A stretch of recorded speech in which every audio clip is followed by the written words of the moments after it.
right? Okay, 10b2. No, 10b3 already. The last thing we said yesterday was that a person has to be very sensitive not to show favoritism to a child because Yaakov showed favoritism, even though Yaakov's favoritism was done with the right intentions. Um, if you want to see Adam, see, it looks like when I'm speaking, looks like I don't know if it looks like the right thing, like it's like that. I don't know. Does it look like Huh. it's gonna, Which part? No, sometimes when you speak, doesn't look as on the same second. You know what I mean? I don't know. Oh, hmm. Okay, Who but knows if that's reflected in the. in the recording it Yeah, I'll does. check it later. Okay. I mean, the commentaries ask the question. What is the Gemara said yesterday on 10b2, 10b3 at the end of the Gemara that a person should not show favoritism because Yaakov gave Yosef this ksonis pasim. And it says, we'll go back to that Gemara. Let's go back to that Gemara on 10b3. La'olam, really, it starts in the bottom of 10b2. The name of the rabbi is Omar Rava B'Machashim Rav Choma B'Guria Marav. What's the name of Rav? Now we turn to page 10b3. La'olam ha'yishana adam b'no b'nei abanim. There's a big lesson in life, right? Don't show favoritism. And remember, when you get married and you have children, don't show favoritism to one over the other. That's different.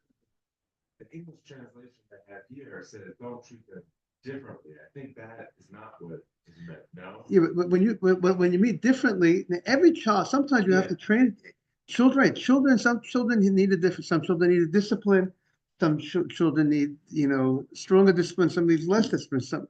But I think here it means giving something of, changing in a way that someone is given an honor of some sort, whether it's a gift, whether it's an honor, or showing something more, that could be perceived in any way that you like, that this child is better than you did something that you're showing this child is better than, like what Yosef, right? That's the issue here.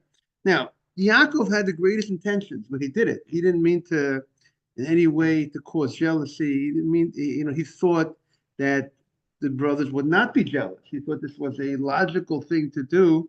That's how I would understand logical thing to give Yosef this special coat. Either you were the pasuk keep Ben Zekunim. He was born at his old age, and he was his youngest child for a while. So he gave him this gift, like you're my baby. But yet you're wearing this gift, and no one else has this gift, or because all the Torah study that Yaakov received, he gave over to Yosef, and Yosef was the one who took it all in compared to all his brothers. So he gave him like a code of honor in honor of what your accomplishment, right? Because you became you became the greatest student of mine. You're my greatest student. You're the valedictorian. I'm giving you that honor. But nevertheless, he shouldn't have that. Still, he should not give that. He should not have done it. And the Gemara says, and look what happened. The Gemara says, B'shvil. So it says B'shvil Mishkal Shnei Saloyim Shamilas. He gave a garment, a woolen garment. If you want to send to the group, Adam, he gave a woolen garment. You'll double. What do you call it? Double? Do two things at the same time. He gave this garment, this special wool garment, to Yosef. Now, the Gemara says it weighed 2 slaim. A selah is a coin. So 2 coins, a garment weighs more. A robe that a coat of honor would weigh more than 2 slaim. So Rashi says the language of 2 slaim is lav dafka. It's not specific. It doesn't mean that it was only the weight of 2 slaim. It definitely was more than that. Now, So then the obvious question is, so it's an exaggeration. Now, that obvious question is, why would the Gemara um, talk in a language which is exaggeration? Why does the Gemara have to state that, the garment that he gave Yosef was the weight of it was two sa'im? I mean, the weight of wool was two selah. Imagine $2 coins. How much does $2 coins weigh? $2 coins. Morning, Asaf. Is it very lightweight? So it doesn't mean $2 coins. So what do you use? Obviously, by using the terminology, it weighed two coins, means it was very light on the wool. It wasn't this woolen garment that was fluffy and thick and it was so distinguished type of garment. It was a very thin, light wool.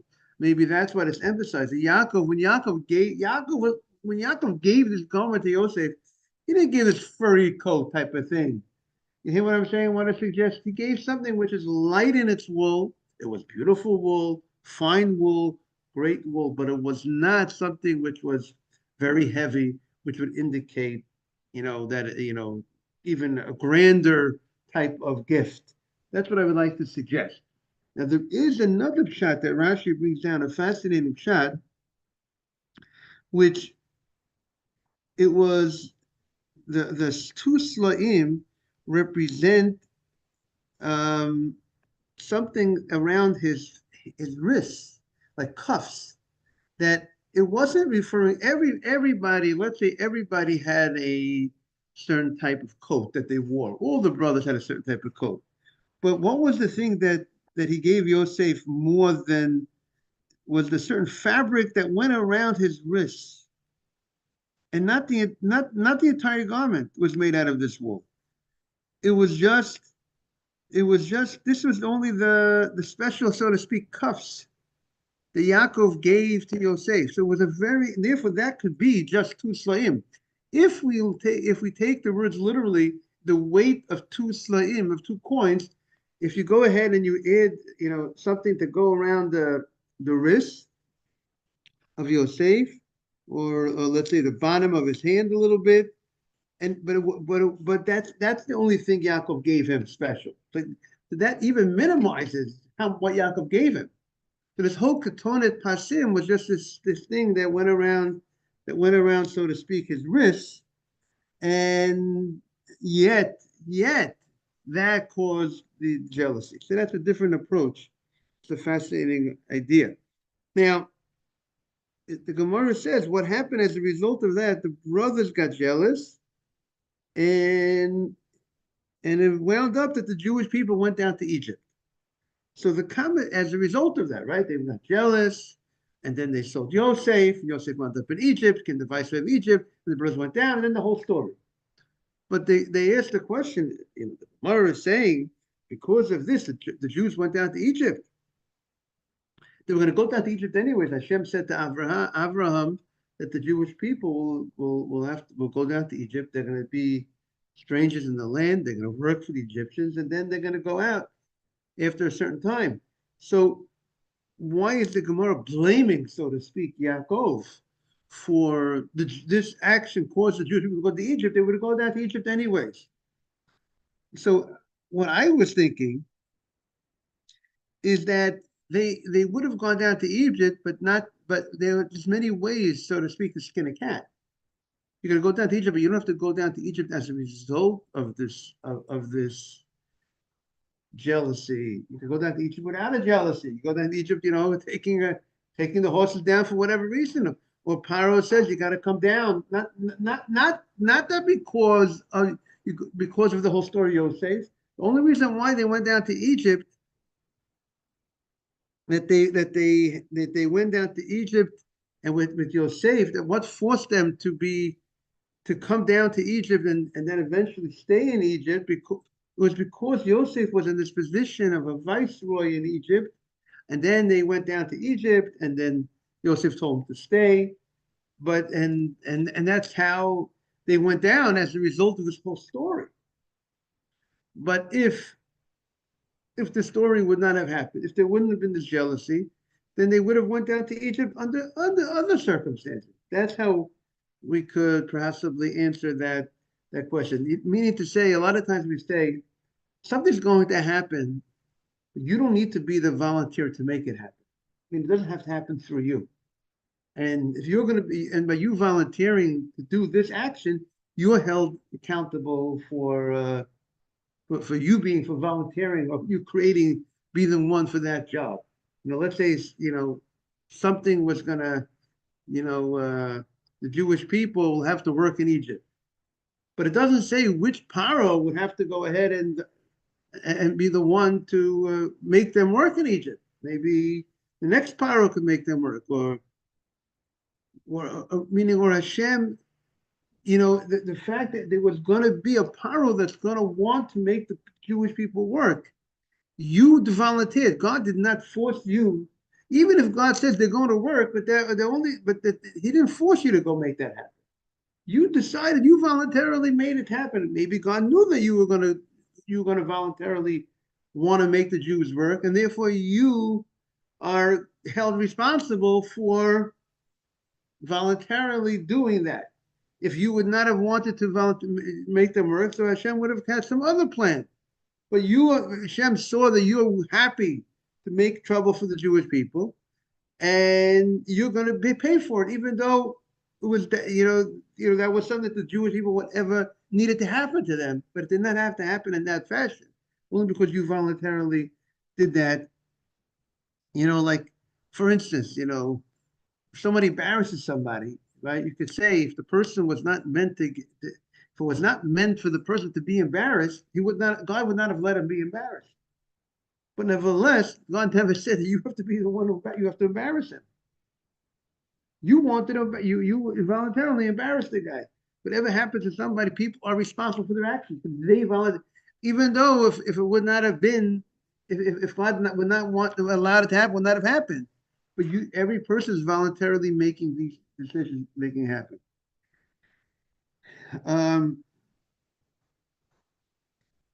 You see, some give okay. That's a answer I would like to say. You caused it through your actions. V'amar Rava, Mori Emmanuel. V'amar Rava, ba'machasya amra Goria. Rava ba'machasya said in the name of Goria. You see, I see another answer that they give. One answer is that if it would not have been for the jealousy of the brothers of Yosef, maybe there would not have been a decree. See, if you look at Tosfos asks this question, and Tosfos says maybe, perhaps, the decree upon they would not have such difficult work. They would not have to work so hard. Maybe the only reason why they work so hard is because of this jealousy that caused the Jews to be sold to Egypt. And maybe if there would not have been this jealousy, maybe the Jews would not have to work so hard in Egypt. That's another approach. So now the Gemara says, Amar Rav Amar B'machashem Rav Chama Baguriya Marav. So it's another statement in the name of Rav.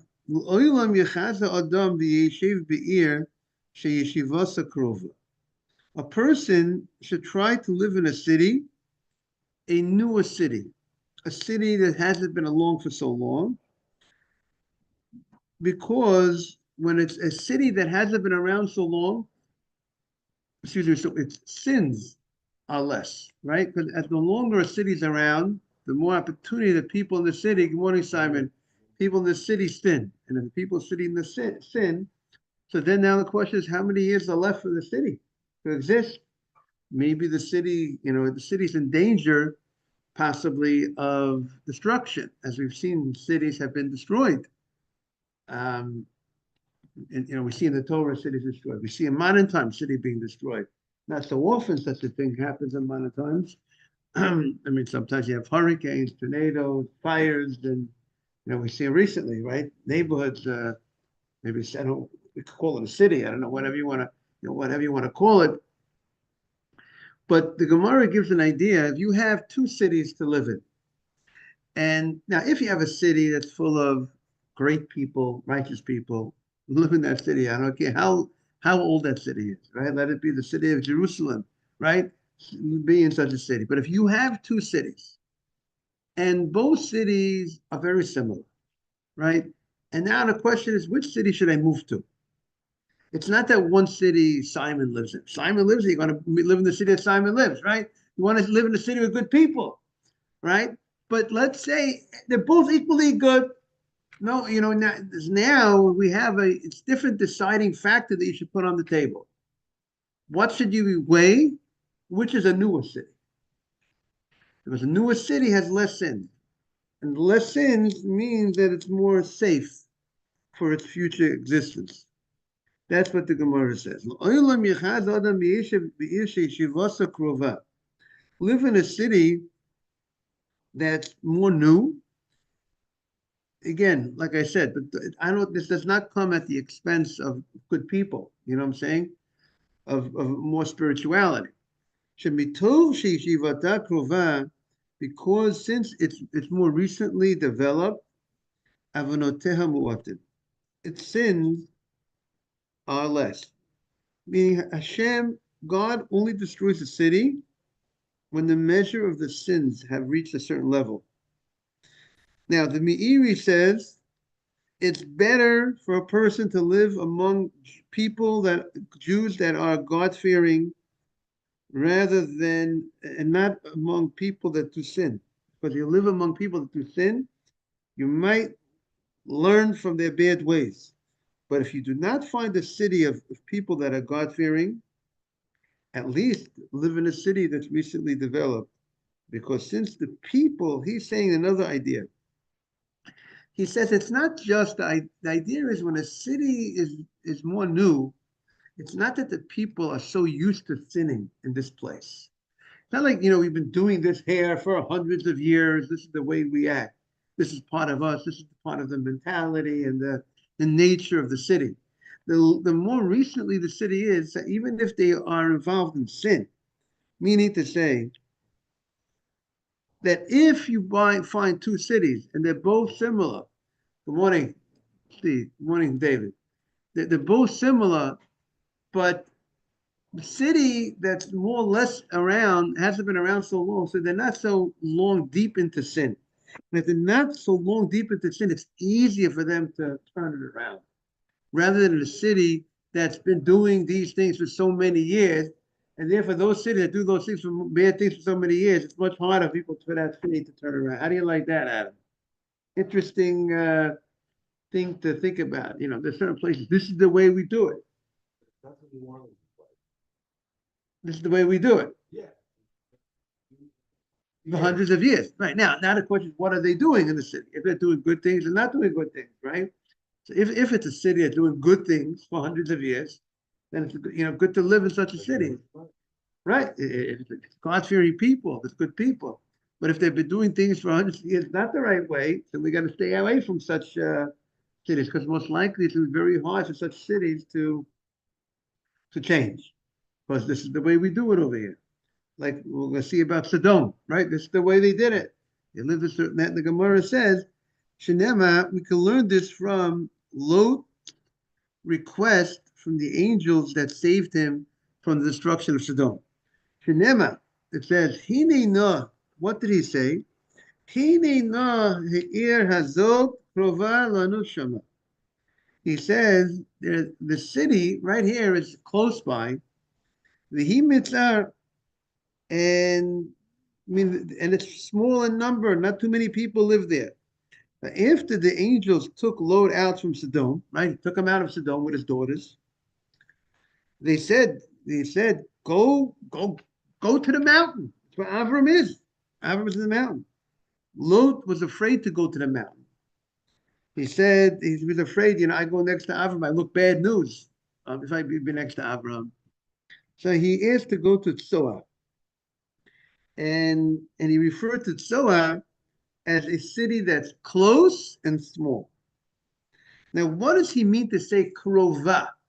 Close. Does he mean you think close sounds like it's close in what do you say? It's close to what he used to be. Okay, so that's what so Gemara's going to say. If it means close in distance, so he doesn't have to tell the malachim it's close. You say it's so out. They can see it's close by. Rather, close means it's more recent. It's close in its existence. It's more recent. It's closer. It more recently was created compared to the other city. He says, "Ile makrova de mikarva vezuta." Doesn't mean to say that it's close by and it's also small krova and mitzah that it's small in number. But the angels could see that in themselves. He doesn't have to tell them that it's close by. Ella sheyeshivata krova. He says this city is close by, not close in distance, but close in its existence.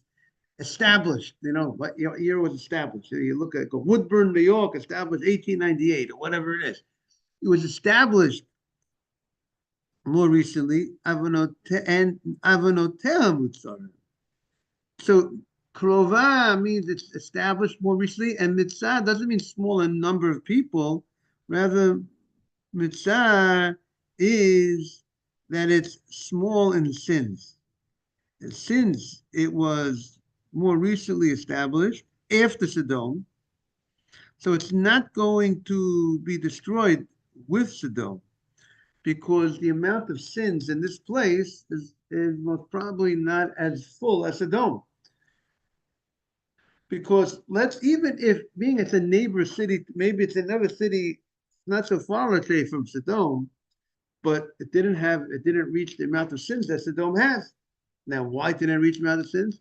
Maybe not necessarily because it was better than Sodom, but just the time. It did not have enough time to sin as much as Sodom because it's only been around for 51 years, not 52 years. We'll see. Amar Ravavin, Mikra, where do we see that the pasuk says that it was established after Sodom?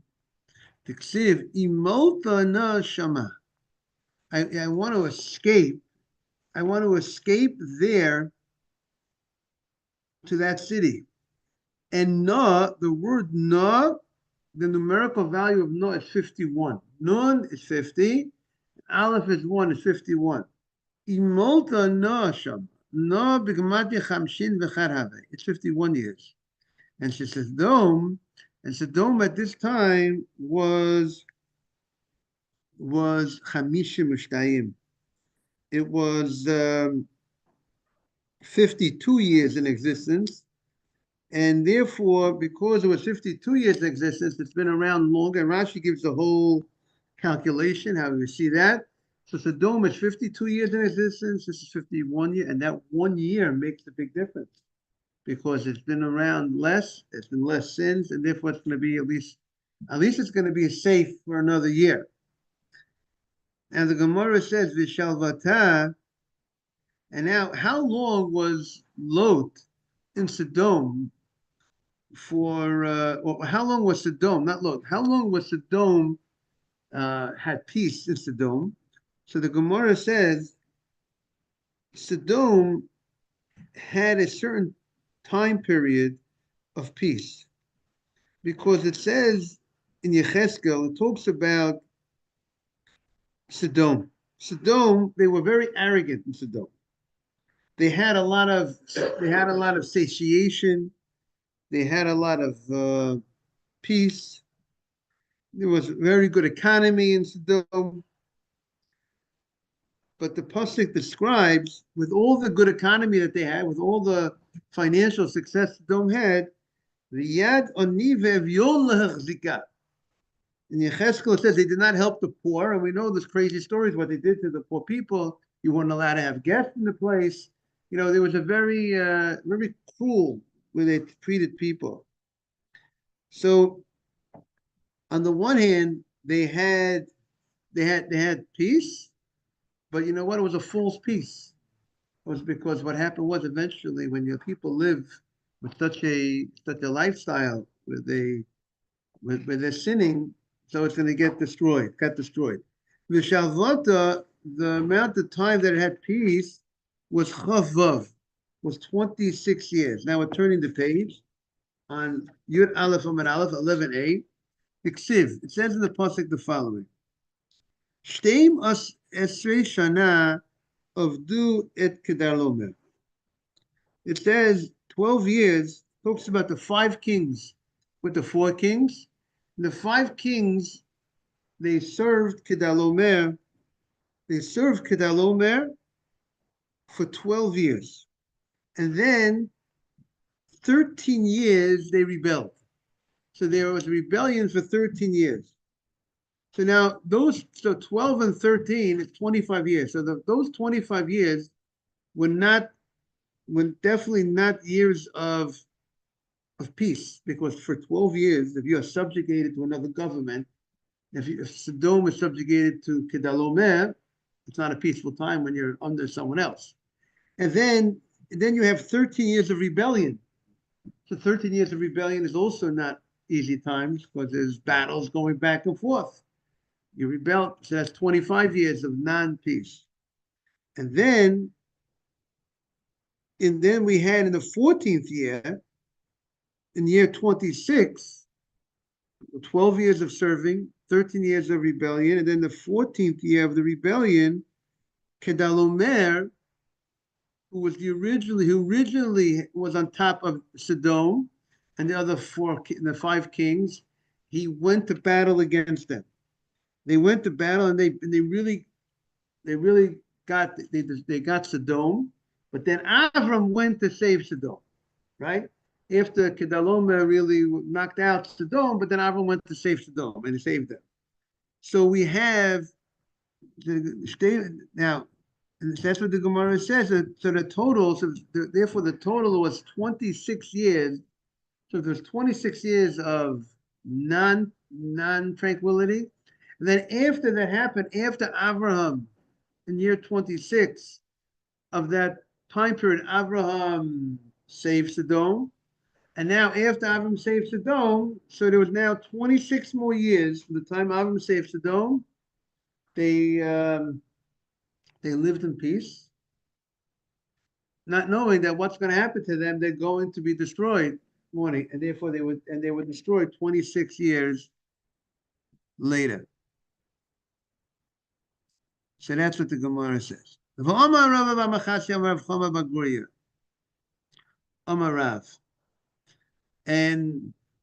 the son of Machasya, Rav Choma Baguria Rav, says the following. I mean, it's an interesting musar that people could be living in peace for 26 years, but the peace is not, it's not real. Because today they're here, tomorrow they're gone, right? So if you look in the history, the Sodom was, if you do a report on Sodom, good morning, you'll see things were great early on, right before they get destroyed. Things were great in the country. I mean, at least that's what it seems like. Financially, good morning, Jack. Financially and in other ways, it was doing very well, but then it got destroyed.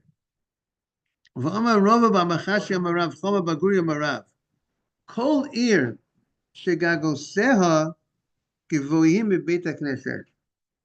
Any city that its roofs are higher than the shul.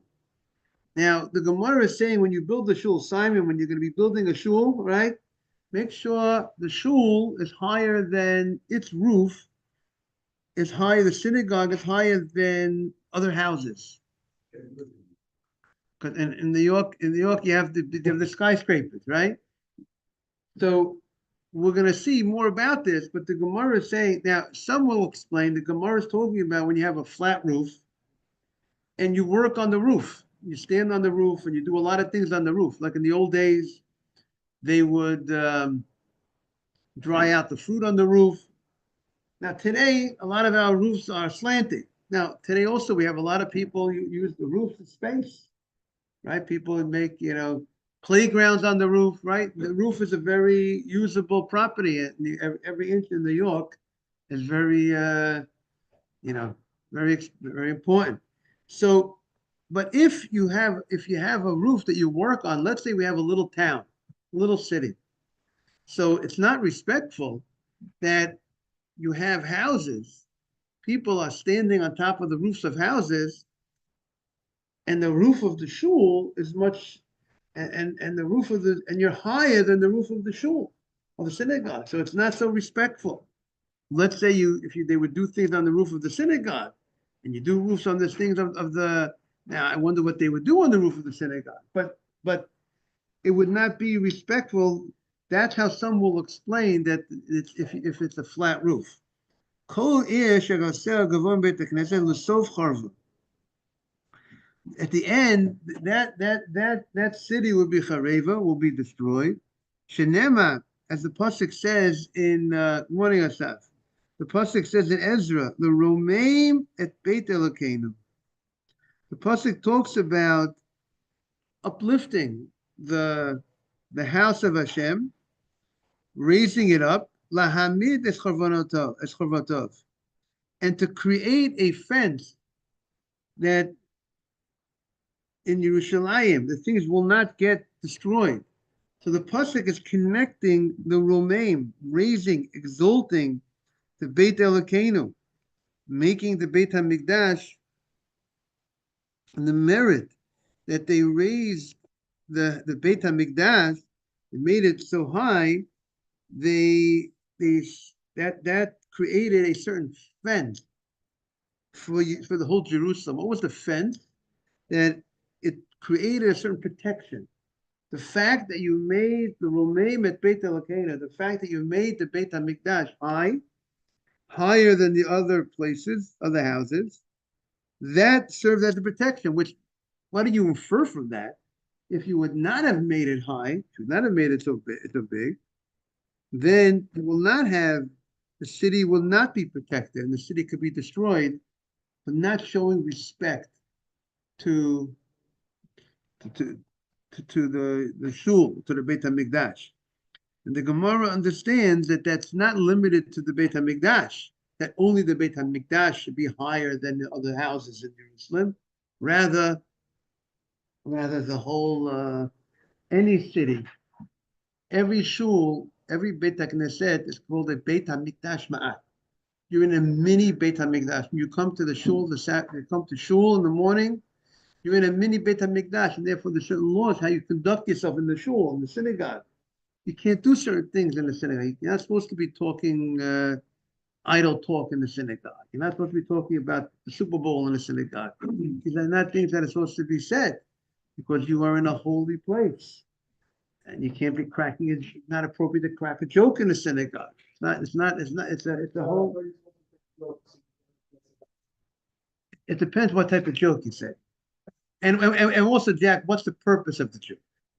There, the Gemara says that the rabbi cracked a joke before he opened up the class, and Rashi says to open up the hearts of the students. So the point of the joke was motivate them. It's not just a joke like, you know what I'm saying? Now, somebody told me, Jack, you know what? You can imagine that the joke also had a lot of meaning. You know what I'm saying? It wasn't just a joke without a lesson. But I don't even know if you have to come on to that. I think if it's motivating, I think that in itself, but also we all know today's day and age, you know, not some jokes are hard, kosher jokes are not so easy to find. Because a lot of times jokes are at someone else's expense. Okay, so that's morning. So that's maybe some.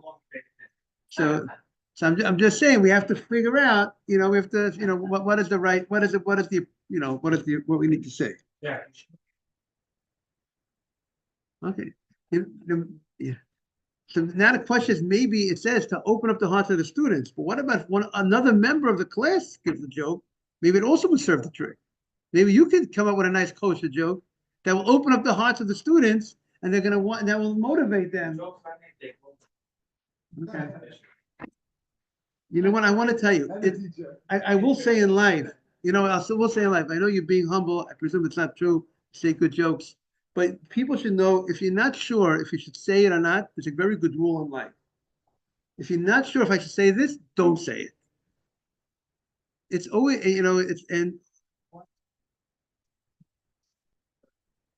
could be. I mean, it does say, Siyag l'chachma, you want to protect your wisdom, is talking less, there's nothing wrong. People think there's something wrong. I gotta say something. On the contrary, saying less is more. You have to realize that it's not. By the way, people who are married, you save yourself from getting in trouble when you think before you speak and you say something you shouldn't say, you don't say. You protect yourself. We're here to protecting the city, protect your marriage in a very good way. You know what? Better. I'll take that. Well, that's better. That's much better. Because That's worse than That's saying the something. one, yeah. okay, so you have to figure it out how to be smart about it. That okay, that's the by the way, when if you allude to something, a remez is also I can't if I would hint to it something negative is also it's also in lashon hara. Talking bad is not only actually speaking something bad. If I could hint to something bad, it's also so you have to it's not only the talk. It's what you allude to is also. Okay, so the Gemara says, "V'hani mili bebatim." This is only by houses. The houses, a house. When you build a house, you should not build a house higher than the height of a synagogue. However, if you're building a tower or forts or towers over the kishkushe, brure less number. But if you're building a tower, that there's no problem to protect the city or for other purposes. Let's say, watch towers that you used to have clocks. Clock where you put a clock in or make sounds in the tower. That would not be a problem if that's higher than the ceiling than the roof of the shul. Now, what's the difference between these towers? It seems like because they didn't. So some will say the towers they weren't standing on top of the roof of the tower, and therefore some want to say therefore that's not. If you're standing on top of the roof of a tower, on top of a building, and then the shul and the synagogue is lower down, it's not respectful. But if nobody's standing on top of the roof over there, so that one idea why wouldn't be any problem of it making the tower bigger. Now, so some want to say, according to this, our houses is not such a big problem because our roofs are slanting, and we don't use the roofs of our house. So therefore, some want to say they would have the status of this like a tower, where there's no problem to make a tower higher up. The Chafetz Chaim writes in the Mishnah Berurah that in our towns they have avodah zarah, they have churches that are higher anyways. So because they're higher anyways, it's not. So there are already other buildings that are higher. So it's not like maybe it's not called disrespectful. That's I think another leniency that some people rely on. But when you build your own town, when you're in a town, you have to look into this halacha. How high am I allowed to build these houses? Or maybe you should think about building the synagogue high up, making high. Thinking about the respect of the synagogue and take it all into consideration. Okay, have a great day, everybody. Thank you.